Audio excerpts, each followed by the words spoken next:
It's Friday, August 9th, 2013. Yes, I'm standing because of reasons, and let's talk about what happened this week over at XDADevelopers.com.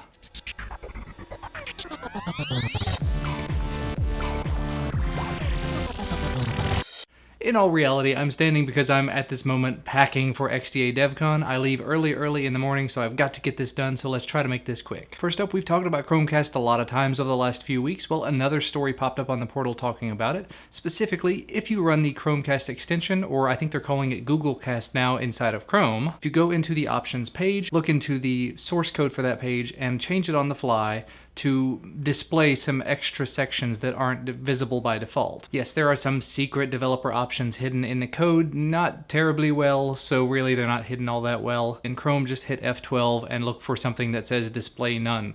Sort of.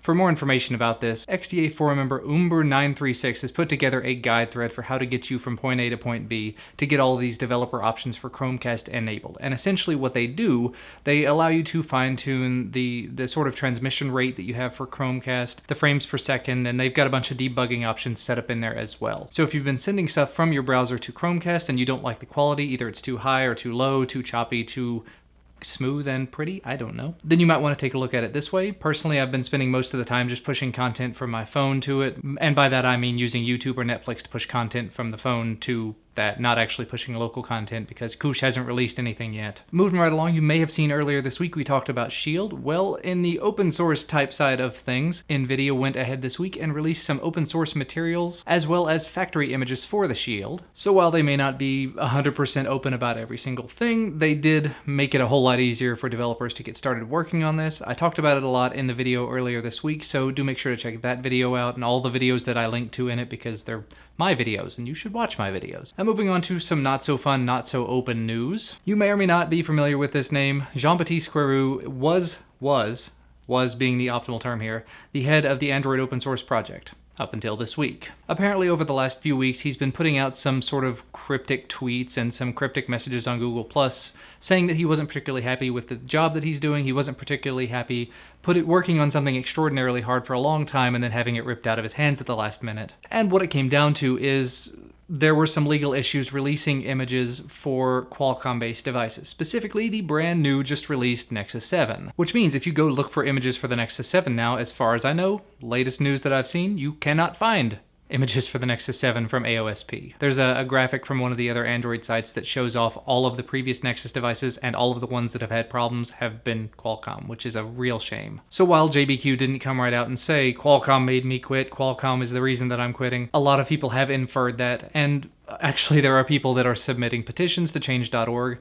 I'm definitely not going to jump on the bandwagon and say you should go sign that or anything, because honestly, JBQ came out on Google Plus and said that's a silly idea. That's just as useful as sending kitten pictures to Qualcomm. It's not going to do anything but delay the process. There are still people out there that think it might help. If you do want to help out, I'm sure you can. But honestly, I'm going to take the word of the guy who ran the project, so yeah. So yeah, as far as openness, we've actually got a bit of an upper and a bit of a downer there. Moving on to a little bit of XDA specific news though.